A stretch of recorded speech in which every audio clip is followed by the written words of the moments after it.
Packers fans, stay up to date on all of your Packers news this season via our newsletter. You can sign up for the PackersNews.com and more Journal Sentinel newsletters by clicking on the link in the brief field of this video.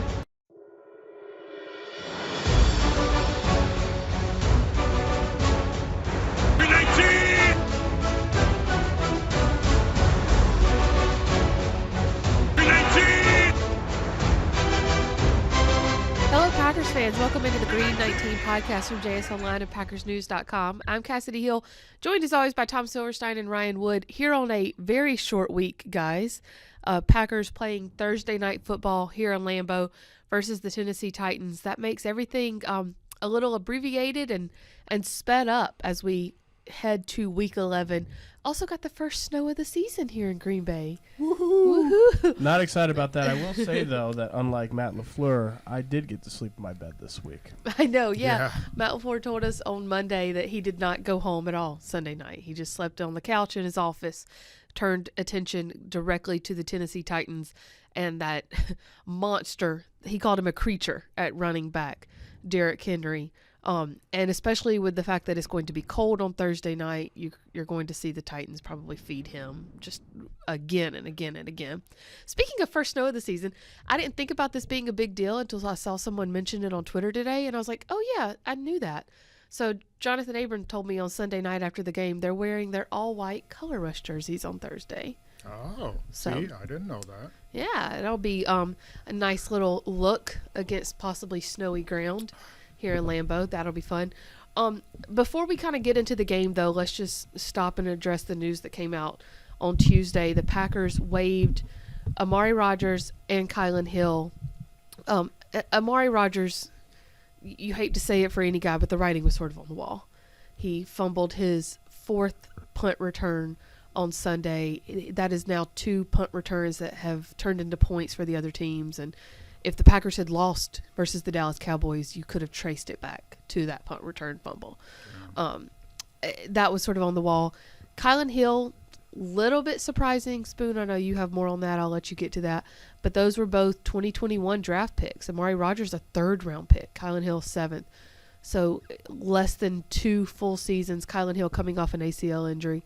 Less than 2 full seasons for either one of them, and now they are both gone from Green Bay. Mm-hmm. I mean, as we said, Rodgers was sort of expected, but that's still a third-round pick that didn't make it through his second season. Yeah, and I think there's a little bit of accountability factor here that Matt LaFleur and Brian Gutekunst want to kind of put inside the locker room.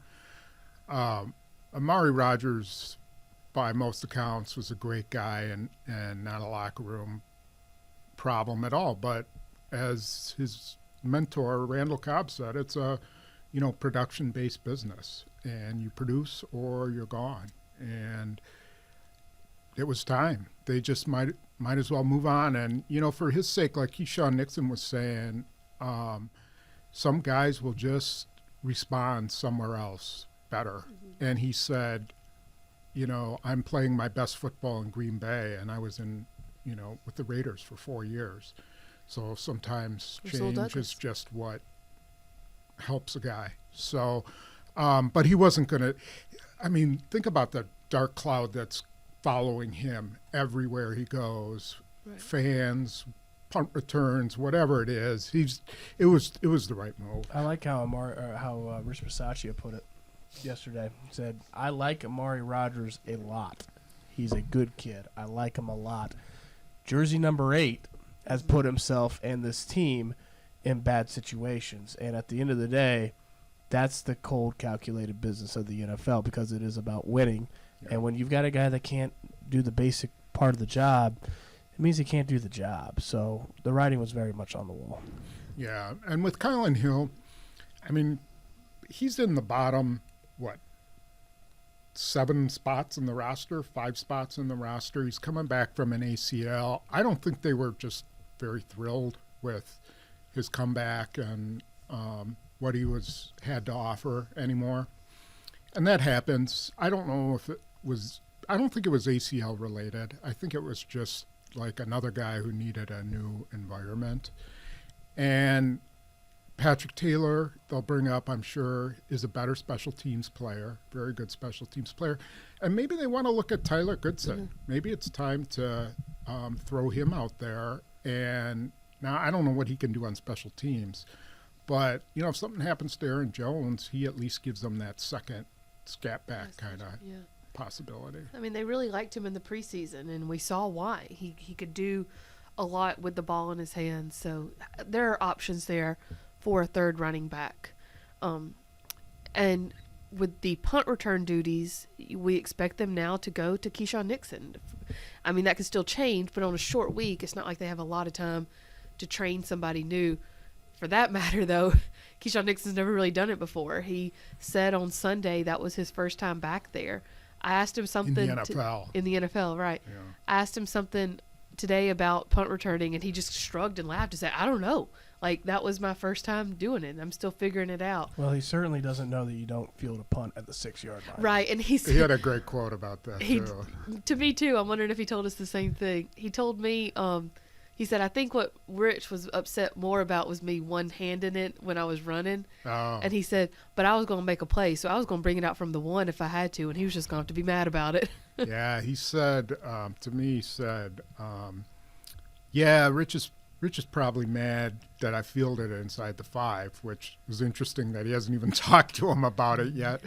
But he's like, yeah, but I made a guy miss. He's going to like that. So, he's a character. He is. But he is just brimming with confidence. I mean, I don't, and the way he caught the ball, while certainly not normal, is a sign of he feels his ball skills are just over the top. And they are pretty good. What did Amari Rodgers lack? Confidence. Exactly. Yes. Yeah, and that's like more than anything. Like, what's the number one trait that you must have as a punt returner? It's not the speed. It's confidence. Like, it is a really daring job to field a football that spends 4+ seconds in the air, 50, 40 yards in the air, with guys running down trying to take your head off. You got to be blindly confident, and one guy had it and the other guy didn't. Yeah. And, the less time you spend worrying about whether you're going to catch the ball, the more time you have thinking about where you're going to take it. Yes. And that's what Amari Rodgers' problem was. Once he had to focus completely on catching the ball, you could just see it was, okay, I got it. Okay, now let's go. Right. There was always a second of hesitation after he caught the ball, between when he caught the ball and when he started running. And you saw just in one return from Nixon, he was already in stride almost. He had to high point it, but still, he was pretty much already knew exactly where he was going with that ball. The great punt returners all field like second nature. Like, it's not a big deal. They catch it, and it's in their arms, and they're off. I asked Nixon today if this could almost be a good case of not knowing what you don't know back there, and he said, yeah, because I can just go on instinct, and he said it's be like playing like kids in the street where I'm bouncing off cars. Maybe. I mean, he does need to not field the ball inside the 5-yard line. And he did mention that too. He needs to understand that in the cold weather, the ball's going to die, or, with an Aussie kick that it's, going to flip a certain way. But at this point, if he they doesn't can't put do the ball, worse, And almost, look, in no way, and I can't make this clear enough, in no way am I saying that it's good to field a punt at the 5-yard line. That's like football 101. We all know this.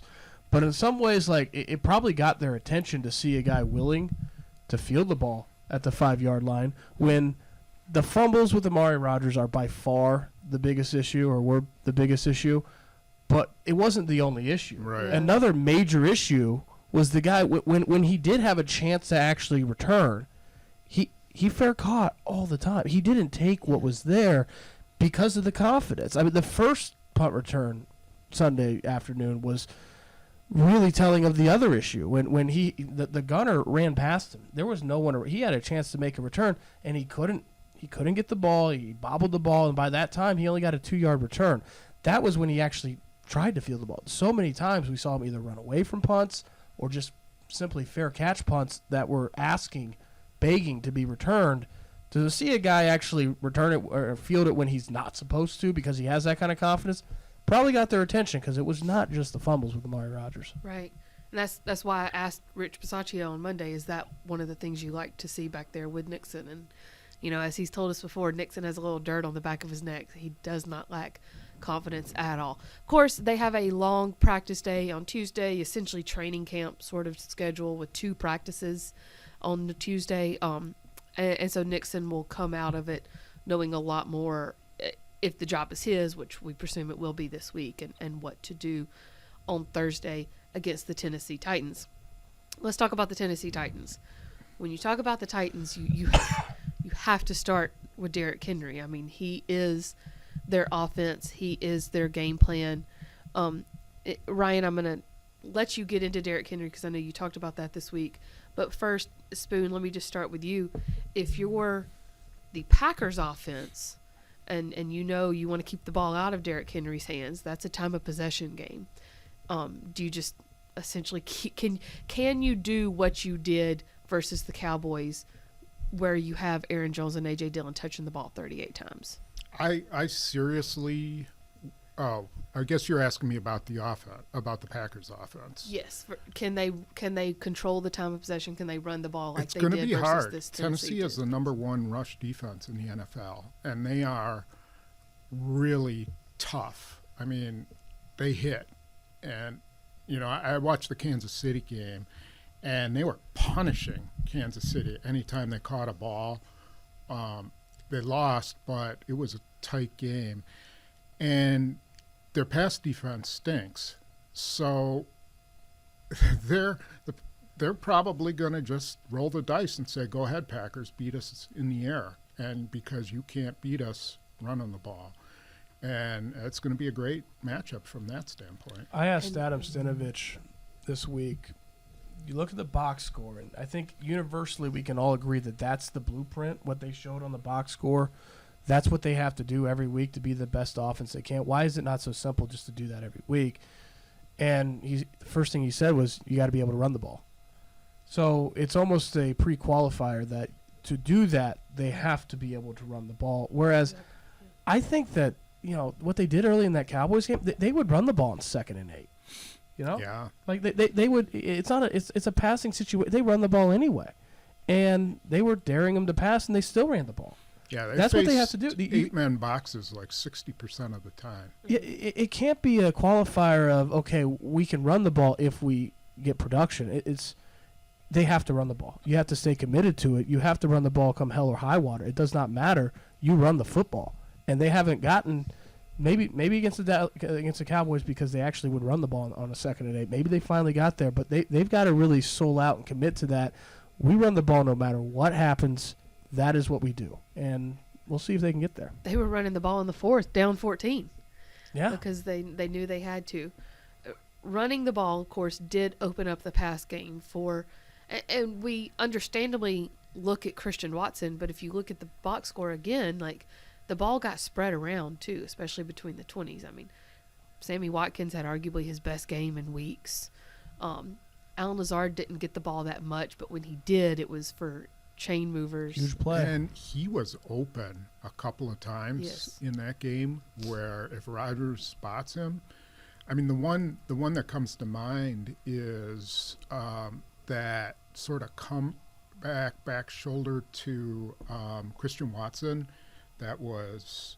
They kind of both misread it, and it was incomplete. If you watch that, Allen Lazard's coming across the middle. I mean, they dropped him in coverage, and he would have just zoomed right up the middle. And so, but, you understand, Christian Watson was hot, and they needed to get the ball to him. Yeah. But it just shows you that, if he's not open, don't forget Allen Lazard. Well, he made the one of the biggest plays in the game on that 3rd and 1, where he sold the RPO so well off the line, and just takes a quick slant, 36 yards. I mean, Allen Lazard's like duct tape. It's always good to have someone you need it. Mm-hmm. I had a very interesting conversation with Sammy Watkins today about Christian Watson, and I don't know if y'all remember I do, because I was still in college, or still covering college at this time. But Sammy Watkins coming out of Clemson was blazing fast. Man, he had some speed. And he said that, one of the hardest lessons to learn was when to use your speed and when to pull back. And that Christian Watson has incredible speed. Sammy Watkins spent a lot of time with Tyreek Hill in Kansas City. He said Christian Watson is just as fast. And you look at those two body types, those are two completely different body types. You don't think that, but he said he's just as fast as Tyreek.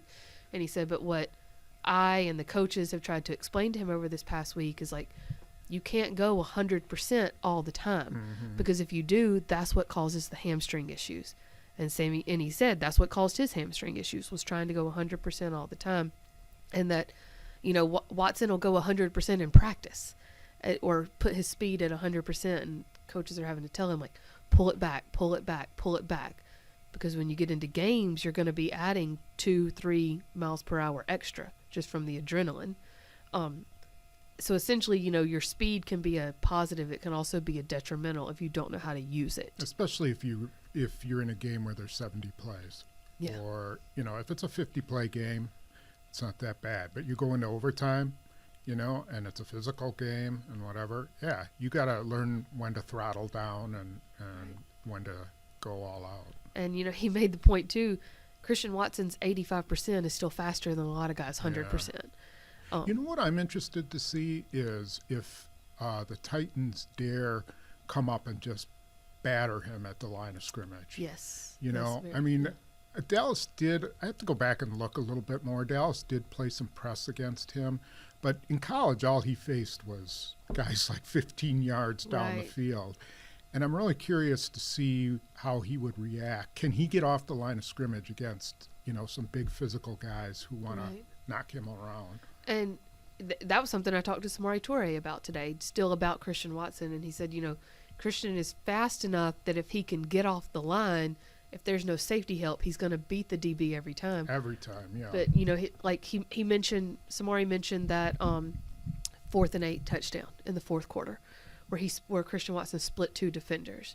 And he said, they both played off. If one of them presses, does he get through them and score that touchdown?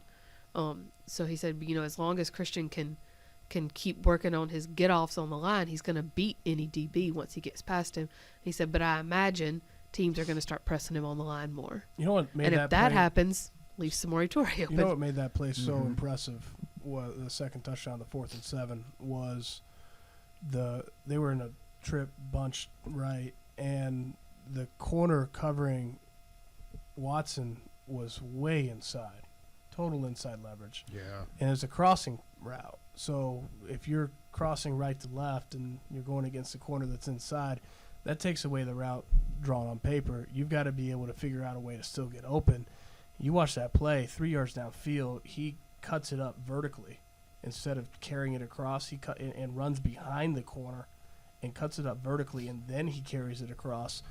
Aaron Rodgers said after the game that was tremendous improvisational skills. I mean, the one thing with Christian Watson's injuries and as a rookie not being able to stay on the field, everyone said that he's really good up here. He's able to take good mental reps, and the speed of the game mentally, he's been able to follow along, and he showed it there. That was a pretty impressive play for a rookie that hasn't played a whole lot. And I'm thinking to myself, if that's Romeo Doubs or Samori Toure making that, Rodgers is just like out of his mind mad that they took it outside. But because Christian Watson can get to his landmarks so much faster than everybody else, now it's a good That's what speed does for you. That's what speed does for you. Yeah, so that's what they need out of him. Yeah, it was interesting. That was a hell of a move. It was impressive. But yeah, if he doesn't get to that landmark, then Rodgers is mad, probably. So that was all our introduction to Derrick Henry. Ryan, take us through Derrick Henry. How do you stop him? Well, it's interesting to me that the Packers are going to face a monster, at least in part, of Matt LaFleur's creating. I mean, when you look at Derrick Henry's career, the first 2 years, he didn't have a 750-yard season. He was in a rotation. He was not Derrick Henry until midway through year 3. I mean, you can almost pinpoint the exact night when Derrick Henry became Derrick Henry. It was a Thursday night game, December 6th of that 18th season, where he had 230 yards, 4 touchdowns, including a 99-yard 100-yard touchdown run. The first 12 games of that season, he didn't hit the 100-yard mark once, which is unfathomable now for There Derrick is Henry. someone who had a little bit of a little bit of responsibility for him not getting all those Yep. carries. And Yep. I believe he might be coaching the Green Bay Packers right now. And he still gets the same questions about not getting a lot of carries to his run game and his running backs. You know, I asked Matt LaFleur what changed midway through that 2018 season. He put it all on Derrick Henry. He said I think he made the decision to just one cut and go, which if you go back and look at that 99-yard touchdown run, that's exactly what he did. Derrick Henry made one cut in the backfield, which was the end zone because it's 99 yards, and he went. So I wasn't there in Tennessee. I don't know if it was Derrick Henry was a stud and they were late to recognize that, or if Derrick Henry changed his game. What I do know is that you can pinpoint the moment when that happened, and Matt LaFleur had a front row seat because that was his first 1,000-yard season. Next year, he's got 1,500 yards, second-team All-Pro. The year after that, 2,000-yard season, first-team All-Pro. Matt LaFleur was part of that season as the play caller when Derrick Henry rose, and he hasn't taken off yet. And how do you tackle him? That's what I asked the Packers defenders all in the locker room. Kenny Clark said he's the toughest running back to tackle in the league. Adrian Amos said the only one he's had that's been harder to tackle is Adrian Peterson. Pretty high praise. Mm-hmm. You can't go high on him, not just because he's so tall and he's powerful at 250 pounds. He's probably got the best stiff arm in the league. If you go high, you're going to get stiff armed. It's going to be running to the football, a group effort, and going low. You cannot tackle this guy high. That stiff arm is lethal. Oh, it's incredible. I mean, I've seen him just put guys down with one touch. It's absolutely incredible, and it's one of those all hats to the ball situations, correct?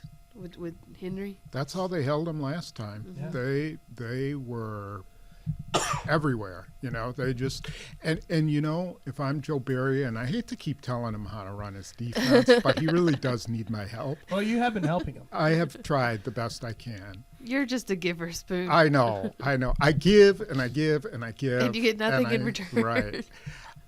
Play a 4-man front. Yep. You know, go with 4 defensive linemen and an outside linebacker, and make them throw the ball. Do what you are doing. Make Ryan Tannehill beat you. Now, everybody does that. They bring a safety up. But to me, that would just completely change.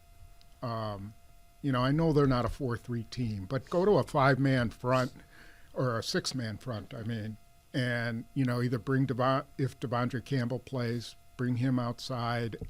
Do whatever you got to do, but they got to do something different. I would think that you're about to see the most base defense that you'll see all season against Derrick Henry. You know, you said that they held him last time. Do you remember what his numbers were? Yeah, it's like 23 for 98. It's right? incredible. But That's- they did. Yeah, That's good. That's was a holding great day. Derrick Henry. That's good. Like, that's actually, like, he's like the one back that I've ever covered short of Adrian Peterson. It's been on this beat since 2014, where you can say 98 yards, 23 carries, that's a good day at the offense for the defense. I'm curious to hear you, because I was talking with our Pete Doherty, Hall of Fame voter, about, you know, where Derrick Henry is. But Adrian Peterson, obviously, he was greater. But in terms of running backs that you've covered, where's he ranked? Did you ever cover Bo? Yes, I did. Actually, I saw him get hurt.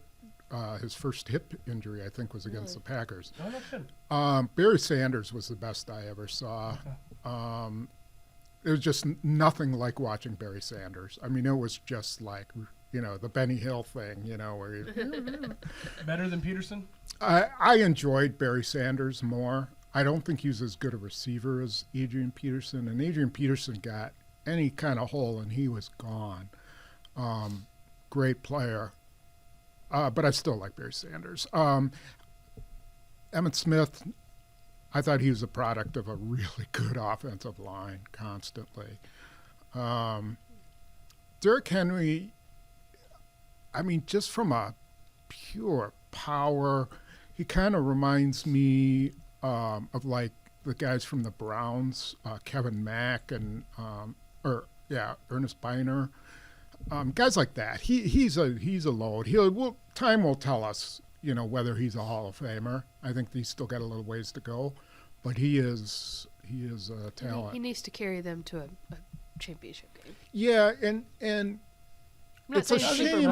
I'm not saying Super Bowl, but at least AFC. I don't think that matters with running backs. I think it's about yards. Probably and not. touchdowns. It's more about quarterbacks. No, yeah, and I think that Derrick Henry is going to be a really fascinating Hall of Fame case. He's 28 years old. He's got 7,700 yards, 74 touchdowns, which is already more touchdowns than Eddie George had in his career. Wow. That's a lot of touchdowns. Yeah, and I would that's more take him impressive than over yards. Eddie George. Yeah. I would. He might reach 10,000 before he turns 30. It comes down to if you hit 12,000 yards and 100 touchdowns, you're a no-brainer. Yeah. Every running back that's ever played with 12,000 yards, I believe, is in the Hall of Fame. But he's 28. Did he hit 2,000 yards that one season? He hit Yes, 2,000 he Yeah, yards. said to me before. that's probably locks you into the Hall of Fame. 2,000 yards is just Being phenomenal. 28, that's old for a running back. yeah. It is. But you do get some running backs like Adrian Peterson who can carry their career longer. If he's one of those guys, I mean, he's going to end this season at 8,000 yards and 80 touchdowns. He's probably got to have another year or two, I would think. But it's at 28, it's going to be very interesting with him. I think he could play for another 4 years. yeah, Maybe you never- it's just the nature of the position. You get close to 30, and those guys go fast. The part that's a shame is that he's not going to play with all-pro quarterback or a franchise quarterback. Yeah. Tannehill's a nice quarterback, but he's just that's not going to happen. In terms of game prep, too, it should be noted Tannehill is still limited participant in practice. He's up in the air a little bit with his ankle injury. Could be Malik Willis on Thursday. Yeah, I don't know. He puts that team on his back more than just about any running back has. I mean, Barry Sanders was like that, right? But Yes. how many running Yes. backs have we seen that? And that's one of the questions I asked the Packers defense in the locker room is, does it, not that it's ever easy, but does it make it any easier to know, you know exactly what the Titans are going to do. They're going to give it to Derrick Henry and run downhill. That's what they do. Adrian Amos said, if it was easy, he wouldn't have had 2,000 yards in the season. Yeah. It just depends on, can you whip their offensive line that day? Are you really good? Or, and are you gang tackling? Or are you just a step slow? And he's, a step fast. So And, I mean, no Taylor Lewin, right? Didn't he go out earlier this I season? think so. And they got a bunch of injuries all over the place. So, I You mean, know, you they're could load not- up one side. Well, no, then Derrick Henry will just bounce it out. Yeah, so never you mind. just have to be disciplined, and you have to tackle. You know Like what the Brian said, problem- you got to tackle. You know what the problem is for the Packers? They're 26th in the league in run defense at 140 rushing yards allowed per game. It's not good. So, Derrick like, Henry over could under get that himself. over under on Derrick Henry here. Like, do you set the over under at 140, 150? I'd say don't over get his yards. 50. Well, the other thing is the way you take them out of the game is get ahead. Yeah. I mean, that's how the Packers won the last one. What was the final? Like 41-7 or something like 40 that? to 41 to 20, I believe. Yeah, something like that. So you got to get ahead Mm-hmm. or keep them on the bench, like you were saying about running the ball. Regarding their run defense, I was curious because lots of people have been ragging on Kenny Clark. So I went back and looked how many times he got doubled against Dallas, and it was really clear that McCarthy zeroed in on him and said, do not let him beat us. He had Zach Martin on him, who's a Hall of Fame guard, but he still doubled him quite a bit. I was really surprised how much they doubled him. I didn't, with their offensive line, they got a good right side. I didn't think they needed to double him. So I don't know if that's an excuse, but it's sort of what teams are doing. And if they're going to do that to him, someone's got to come through. Yeah. Someone's got to be better. You know what it is? It explains why Jerron Reed had 3 quarterback hits. Yeah, he got a lot of one-on-ones. Yeah. He did. And what are they going to do without Rashawn Gary? I mean, they got to find a pass rush. And Amari, I like him. I think he's got a lot of potential, and he gets to the quarterback more than anybody else they got, other than, even more than Preston Smith lately. And I saw a play But- the other day. I went back and was just watching, and there was a play where they were down in the red zone, gave it to Pollard, and Igbare won his one-on-one against his guy and then came off of it and came behind Pollard and made the tackle. Yeah. So, I mean, it sounds Yeah, cliche, he but did he's make got a good such a good tackle on that. motor. Yeah. And, they might get Tipa back this week. Mm-hmm. I don't think you want to have him on the field a lot with Derrick Henry on the field, but on third down, when Derrick Henry maybe is off the field, I think he could add a little bit of something with his pass rush. While we've been sitting here podcasting, the Packers did announce that they signed Patrick Taylor to the active roster. So this is not just a game day elevation. This is a elevation to the active roster. So He got 3. no, Right. He no, wasn't at Juwan 3. Winfrey's the only one that is if he's elevated again has to be No. signed. I don't even know if Patrick Taylor been elevated. I don't. At Yeah, least once. twice, Just- I think. It was a twice. Was it twice? I Oh well, then bel- he was at his. Well, No, they you can could do have done You it can do this 3, week. so you could Yeah. do one more. But this is again not a game day elevation. This is a signing to the active roster. So there's your third running back. and Yeah, your and special good teams special player. teams player. Yep. you know. Well, when it comes to their running back situation, running back 3 is not going to matter so long as Aaron Jones and A.J. Dillon stay Right. healthy. Right. Right. They don't need to get a third guy in the fold. They need to give those guys more carries and touches. So Mhm. they've stayed healthy. So long as that's the case, running back 3 is going to be a special teamer. Yeah, as long as they replace Amari Rodgers with OBJ, they're good.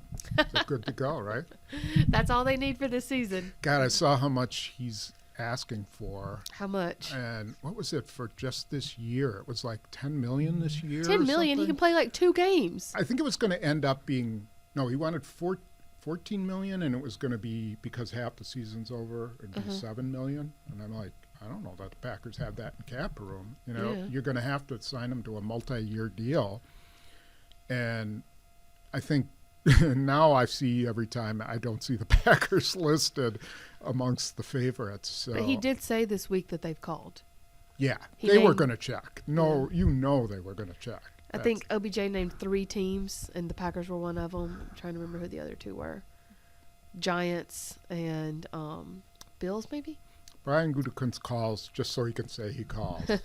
Sometimes. I just thought it was mostly interesting that of the 3 that OBJ mentioned the Packers in Well, the it's in smart the 3. negotiating because Yes, it everyone in the is. league knows that they need a receiver. So Right. Yeah. you throw them in there, and hey, the Packers got to have a receiver, so they're one that They're the doesn't ones mean ponying anything. up. Doesn't Yeah. mean anything.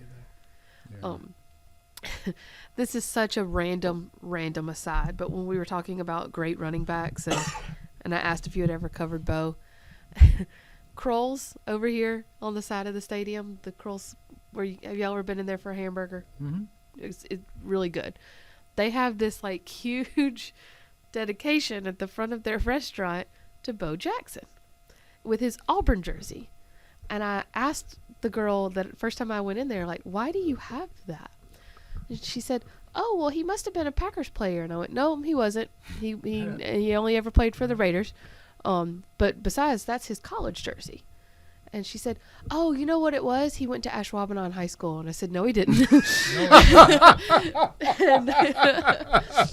and I had no idea. And she was like, no, he must have. And I was like, I promise you, he went to McCalla High School, or he went to McAdory High School in McCalla, Alabama. And she was like, no, he went up here. This is probably a girl in her like teenage Wait, years. so she heard your accent and was And still then doubted me challenging on you where Bo Jackson went to Alabama high school. history? And I said, listen, sweetie, Jackson- I promise you, because my cousin was his coach at high school. He went to McAdory High School in McCalla, Alabama. And then he played at Auburn. He played for the Auburn Tigers. And then he played for the Raiders. Why do you have that jersey in here? Bo Jackson, Aaron Stecker. I can see how they get them. You They guys look up accidentally Aaron grabbed- Stecker. He went to Yeah. Ashwaubenon High School and played in the NFL. But you could see how they get I've heard those of two Aaron guys Jones.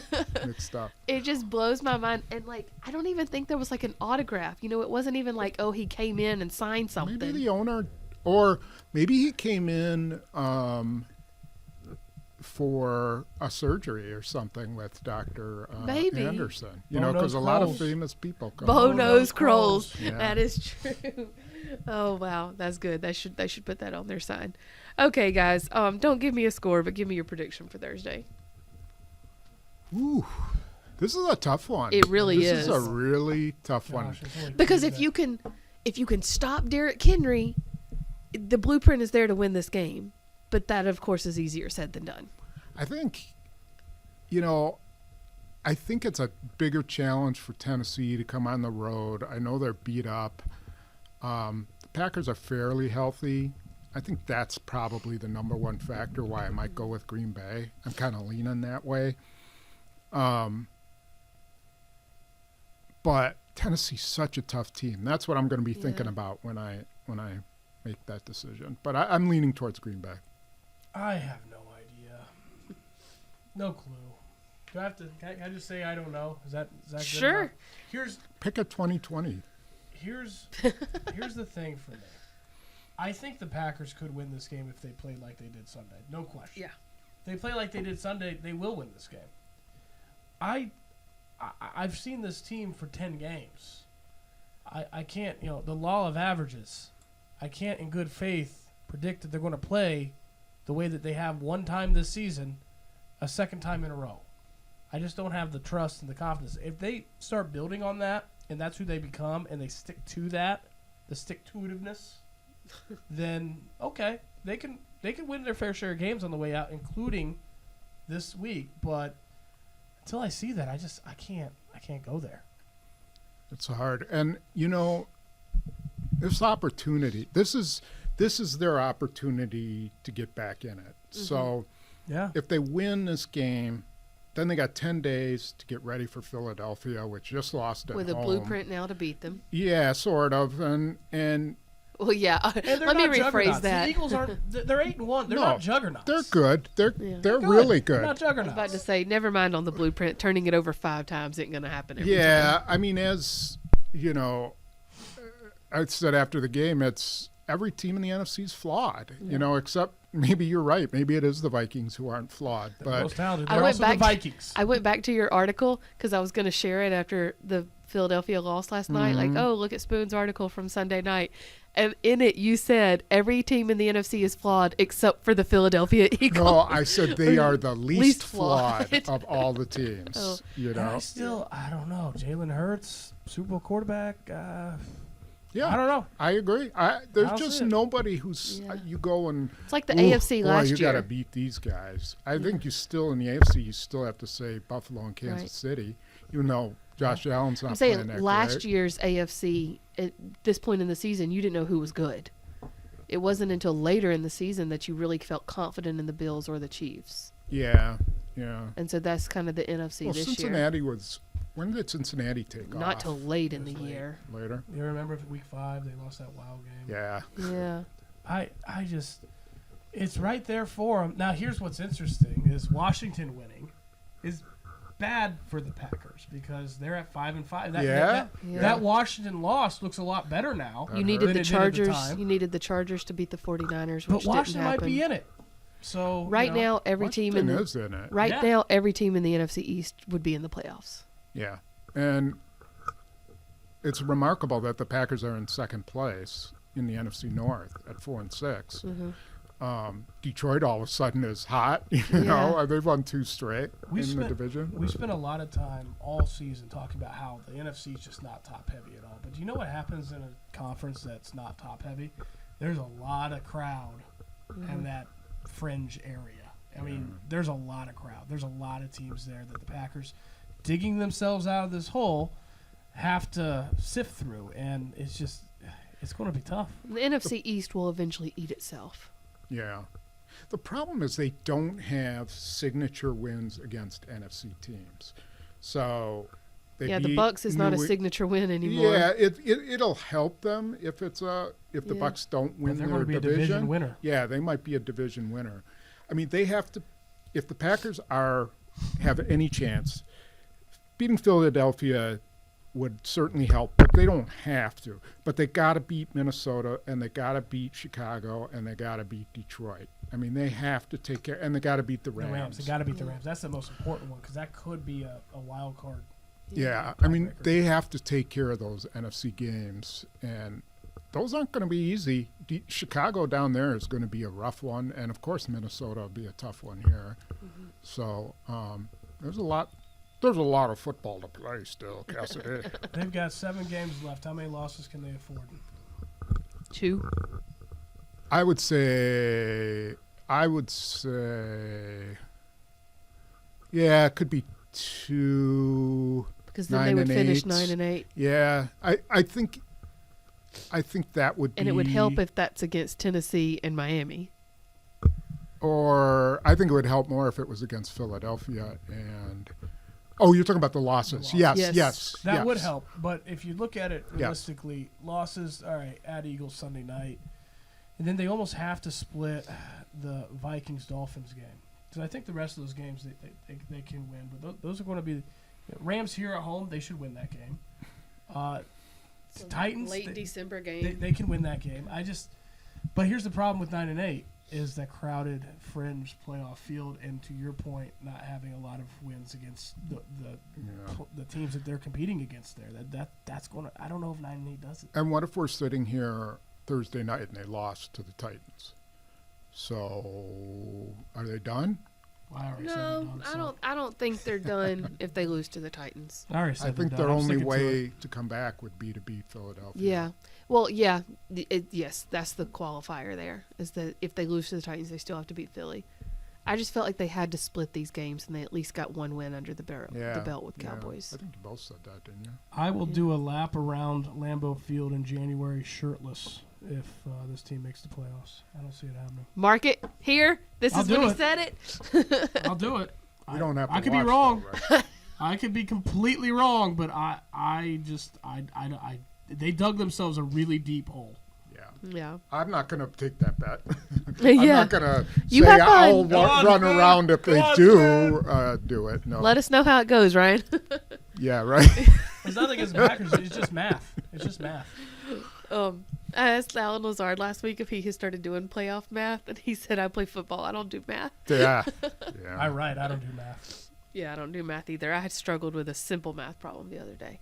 Anyways, as we said, short week. We'll be back here on Thursday night to cover the Packers versus the Titans for you.